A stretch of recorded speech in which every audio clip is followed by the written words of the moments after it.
Hello, I'm Patty Baskin. I'm the executive editor of Neurology, and I'm with Dr. Ted Burns, who is the podcast editor for Neurology. Dr. Burns has been with the podcast since 2007. He is their chief script writer, editor, and champion. Dr. Burns, what inspired you to begin the podcast in 2007? Well, at the time, I'm the residency director at UVA, and I was back then, and I was realizing that we do a really nice job of training our residents and making sure that they're as up to date on the literature as we can make them.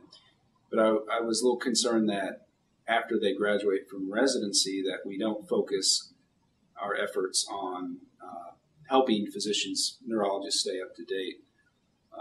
So I was thinking along those lines, and then I read about podcasting and thought this would be a great thing for neurology and the academy to do. What are the advantages of podcasting over traditional methods of education? Well, I think there are a number. One that I really liked was the fact that you can listen to a podcast during what is somewhat otherwise downtime, like during your commute or during a workout. I like the fact that it's on demand, that it's free, that the reach can be global. Anyone who has internet connection can get the podcast. So those are four things that immediately struck me as an advantage of podcasting over some of the other media we use to help physicians stay up to date. Can you tell us how a podcast is organized? So right now they're each about 20, 25 minutes long, and we start with an introduction by Bob Gross, the editor-in-chief of Neurology. And then we have what we call a featured article interview, which is about a 7-minute interview with the corresponding author of a paper from that week's journal. And then we have a clinical pearl section, and then what we call a lesson of the week, where we cover an interesting topic in neurology. And then we end with Dr. Gross saying concluding remarks and talking a little bit about that issue of neurology. What features do you see that might be incorporated into the podcast in the future?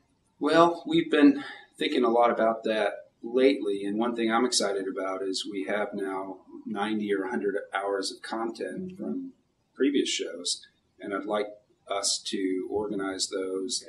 And so one idea I had is to organize and index them, and also to offer them again as current podcasts. So we could cover concussion in a podcast because we have interviews about concussion. We could cover bedside testing of the frontal lobe. So we have a lot of topics or a lot of different interviews that we could put together into a themed podcast. So I like that idea.